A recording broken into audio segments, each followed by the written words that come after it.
I'm Billy Mitchell, Editor-in-Chief of FedScoop, and we're on the sidelines of IT Mod Talks. I'm here with Brian Mikkelsen, VP and GM of U.S. Public Sector for Datadog.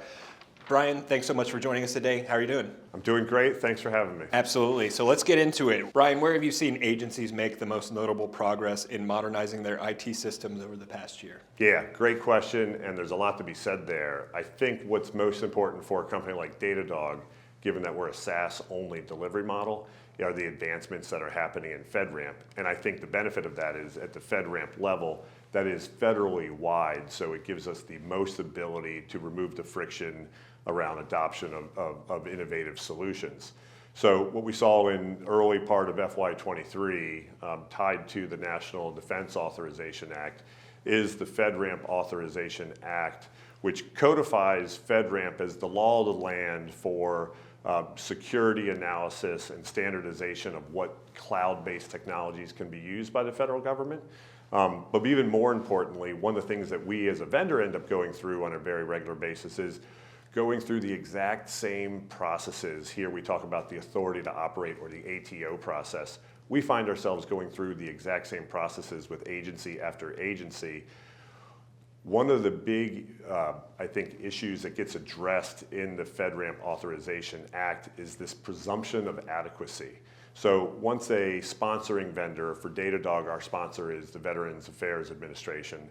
Once they authorize us and give us our ATO, the presumption of adequacy would, now codified in the law, allow for other federal agencies, CISOs, or whoever is the responsible party, to use that technology without having to once again go through the process of the ATO.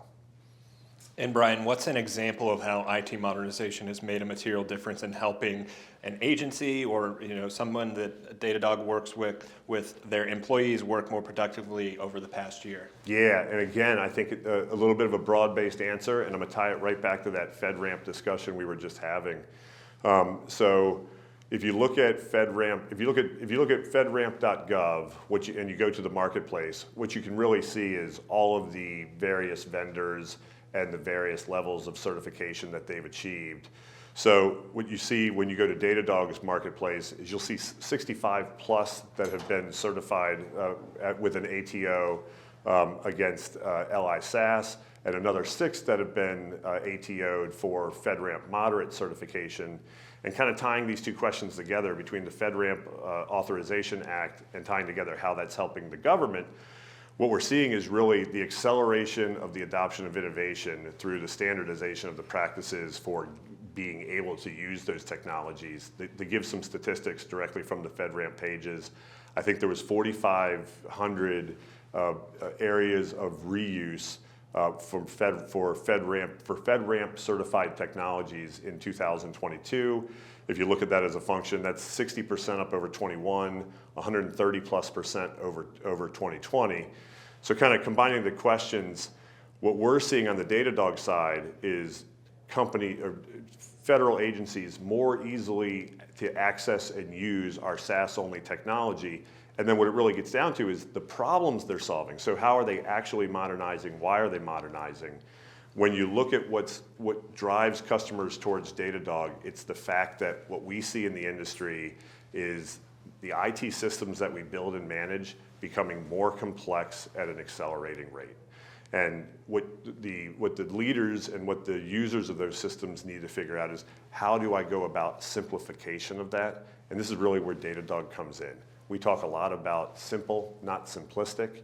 What we allow our customers to do, in this case our federal customers, regardless of whether we're talking about network, infrastructure, applications, whether we're talking about containers, microservices, or serverless functions, and regardless of whether that is legacy on-prem systems or whether that is new, more modern in the cloud, any app, anywhere, we allow them to have observability for those systems.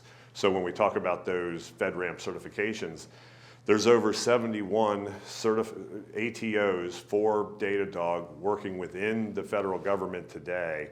And each one of those customers, from a modernization standpoint, what they're doing is they're reducing their tools, they're reducing their costs, they're simplifying the way by which they bring their teams together. So whether we're talking about developers, security, operations, whether we're talking about the business leaders or the business analysts, we're bringing everybody into this single resource or a single source of truth so that when systems do go down, and that's the reality, right? All software is flawed, systems go down. What Datadog is allowing these 60 plus federal entities to do is greatly reduce their time to detection so they know when they have an issue, and then knowing what to do when they have that issue. Brian, pleasure speaking with you. Thanks for taking the time to stop by. Thank you very much. Thank you for having me.